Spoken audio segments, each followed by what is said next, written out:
Hello, friend. I'm Hope, and I'm really glad you're here today. Welcome to English with Hope, a calm space for your mind and your heart. In this channel, you don't have to be perfect. You don't have to rush. Here, we learn English slowly. We listen to English gently. No pressure, no stress.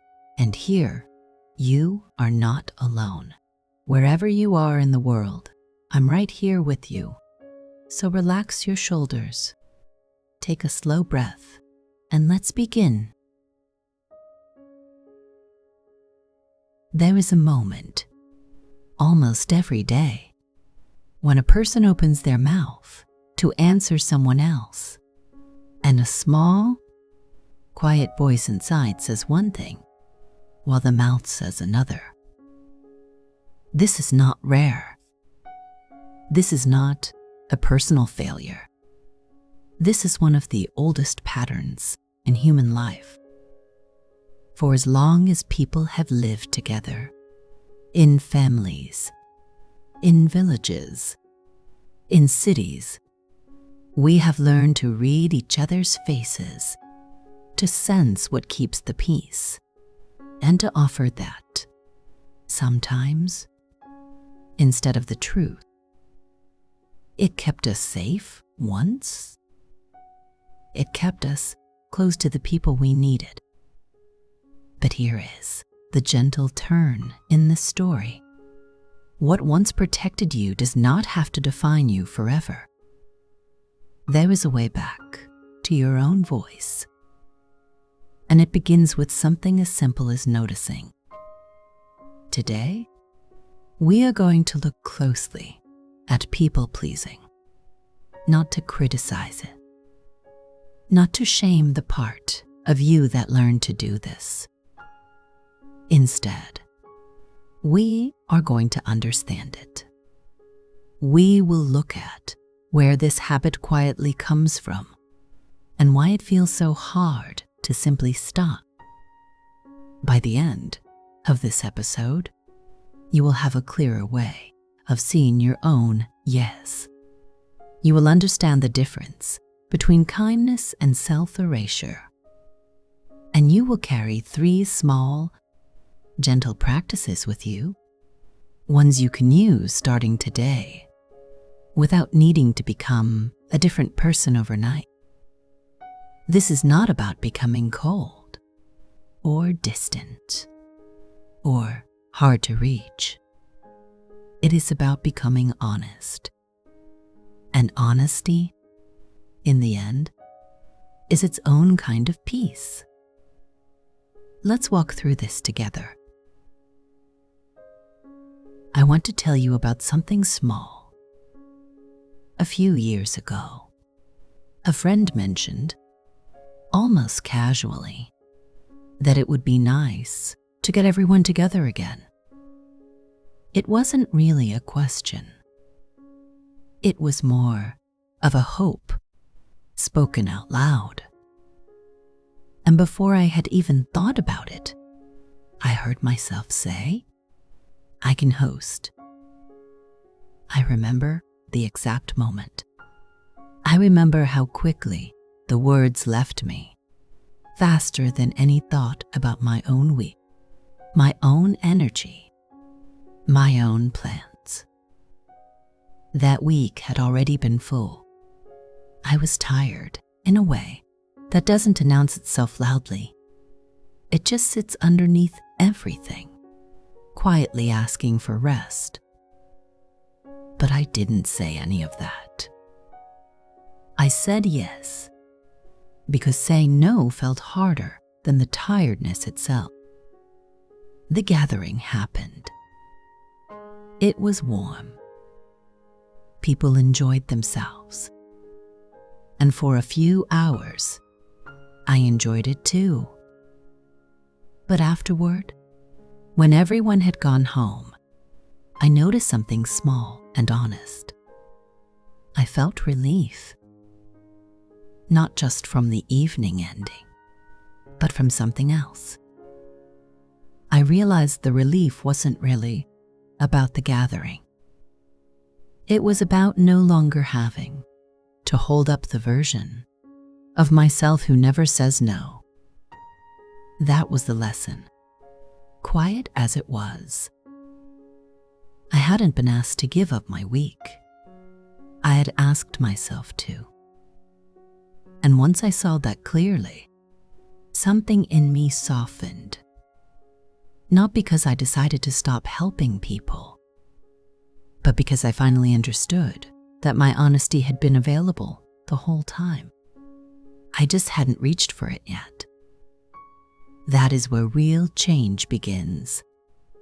Not in a dramatic moment, but in a small, quiet noticing. How much of your day is shaped by decisions you didn't actually make? For many of us, saying yes became automatic a long time ago, somewhere in childhood or early adulthood. We learned that agreement kept things smooth. It kept a parent calm, a friend close, a room comfortable. So we practiced it again and again until it stopped feeling like a choice at all. This is worth naming clearly because most people carry a quiet guilt about this pattern, as if it proves something is wrong with them. But it doesn't. It proves that at some point, you were paying close attention to the people around you, and you found a way to stay connected. That is not weakness. That is intelligence, shaped by circumstance. Here is where the deeper understanding begins. A habit formed for survival does not have to remain a habit forever. The same awareness that once helped you read a room can now help you read yourself. Think of it less as breaking something and more as updating something old. The child who learned to keep the peace grew into someone with far more choices than they realize. You are not that same person standing in that same room, needing that same strategy to get through the day. You are allowed to notice the pattern without judging it. And once it is noticed, it slowly begins to lose its grip, not through force, but through the quiet power of simply seeing it clearly.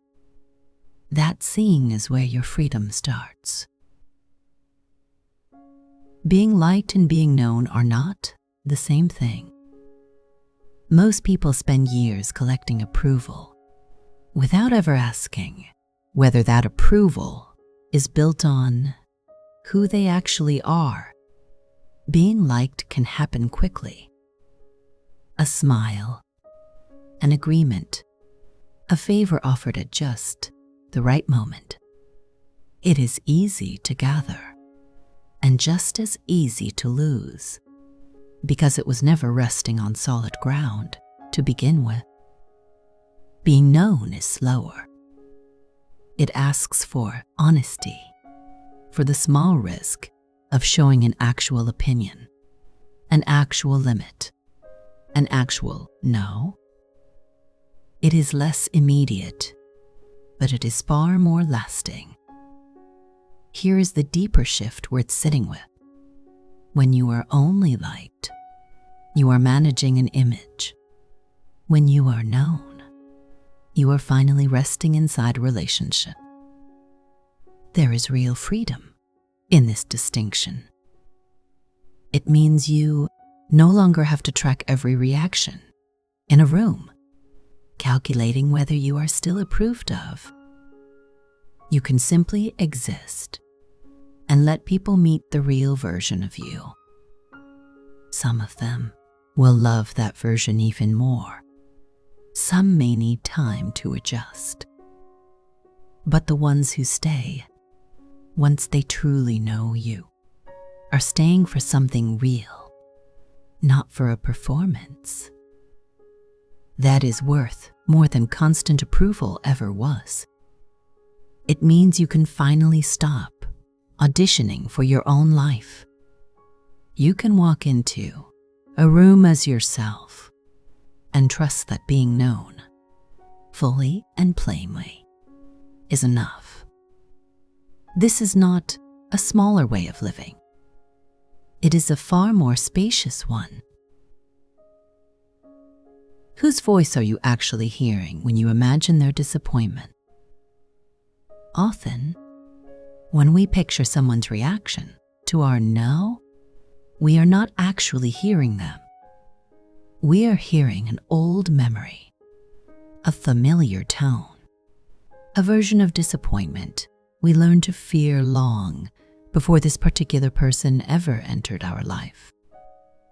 It is worth pausing here, because this is a quiet trick the mind plays. It borrows a face from the present and fills it with a feeling from the past. Once you notice this, something interesting happens. You can start asking a simple, honest question. Is this reaction actually happening, or am I predicting it?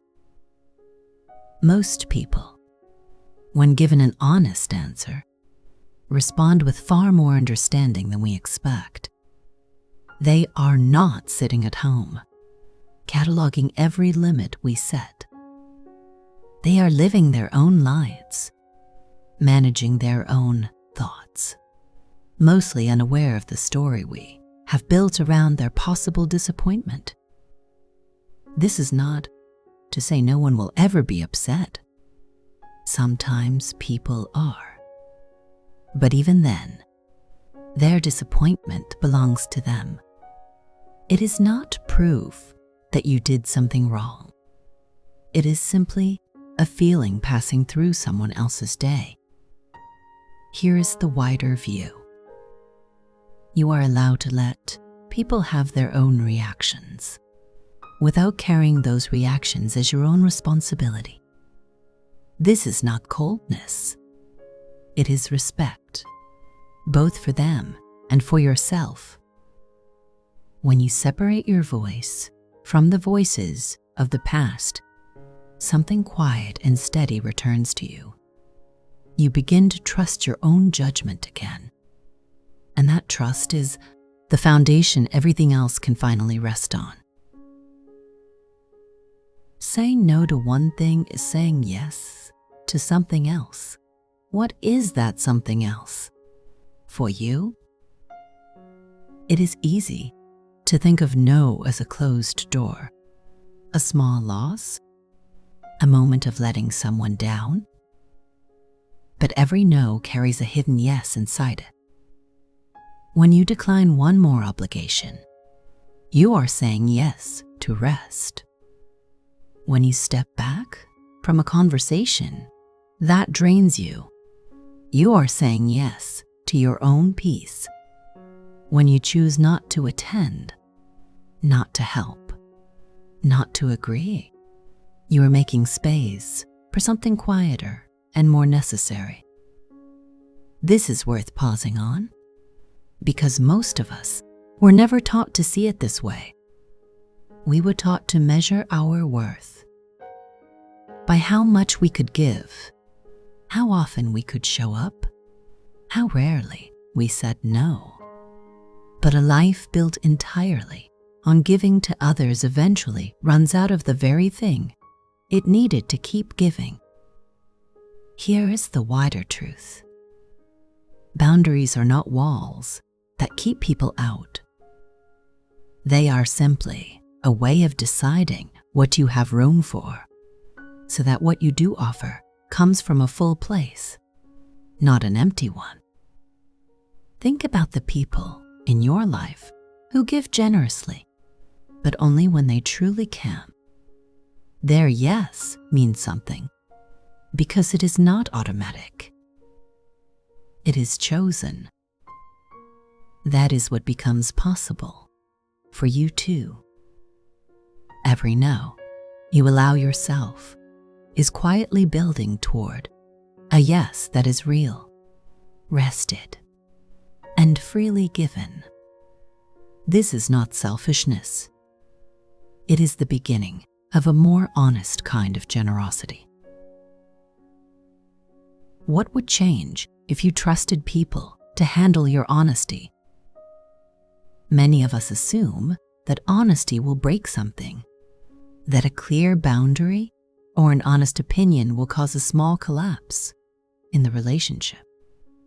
So we protect people from our truth, thinking we are being kind. But this belief is worth questioning. Most people are more capable of hearing honesty than we give them credit for. They have handled disappointment before, in far bigger forms than a friend saying, "I can't make it this time." Here is the deeper reframe. When you withhold your honest thoughts to protect someone, you are quietly deciding, on their behalf, that they cannot handle the truth. That is a heavier judgment than most of us realize we are making. Trusting people with your honesty is, in its own way, a form of respect. It says, "I believe you are strong enough to hear me, and our connection is steady enough to hold this." This shift changes everything. Instead of managing people's feelings for them, you begin to offer them the same trust you would want in return. Some relationships will adjust easily. A few may need more time. But the relationships built to last were never resting on your silence. To begin with, they were waiting for your honesty all along. And once you offer it, you may find that people were more ready for the real you than you ever expected. Understanding this pattern is the first step. The next step is practicing something different, gently, in small moments.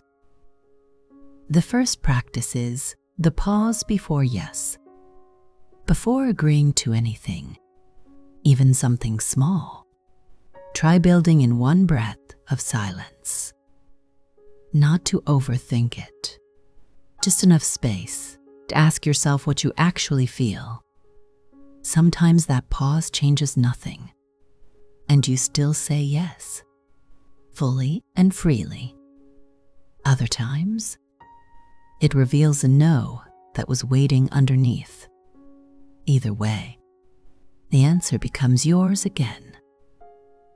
The second practice is the honest sentence. Once a day, choose one small, low-stakes moment to offer your real opinion, instead of the easier, automatic response. Perhaps it's choosing the restaurant you actually prefer, or admitting you didn't enjoy a film everyone else loved. These moments feel small, but they quietly retrain a very old habit.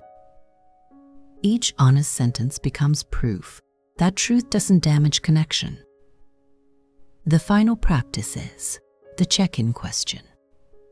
Before agreeing to something bigger, pause and ask yourself, privately, am I doing this because I want to, or because I'm afraid of what happens if I don't? There is no need to judge the answer. Simply noticing it is often enough to shift what happens next. None of these practices ask you to change overnight. They only ask you to begin noticing one small moment at a time. And noticing, done gently and often enough, is how real change quietly takes root. We began this episode with a simple truth. So much of what we agree to is shaped by an old habit, one that once kept us safe, close, and accepted. But that habit was never the whole story of who you are. Underneath the automatic yes, there has always been a steadier voice, one that knows the difference between kindness and self-erasure, between being liked and being truly known. The writer C.S. Lewis once said, "Courage is not simply one of the virtues, but the form of every virtue at the testing point. Every small, honest sentence, every gentle pause before agreeing, every quiet no is a small act of courage. Not loud, not dramatic, but real. You do not need to become a different person to live this way. You simply need to keep returning to the voice that was always yours, the one that existed before you learned to quiet it for others. Trust builds slowly. So does freedom. But every honest moment adds to both. You are allowed to take up space with your true thoughts. You are allowed to disappoint someone and remain a good person. And you are allowed to walk through your days a little lighter, carrying only what is actually yours to carry. That is not a small shift. That is the beginning of a life lived in your own voice. Thank you for spending this time with me today. I hope something in this episode felt like a small mirror or a small window into your own life. And if something in this lesson resonated with you, I would be truly grateful if you chose to support the channel with a like and subscribe. Your support means far more than numbers on a screen. It helps these lessons reach people who may need them, and it allows this small community of learners to continue growing together. Thank you for being here and for sharing this journey with me. Goodbye for now, friend.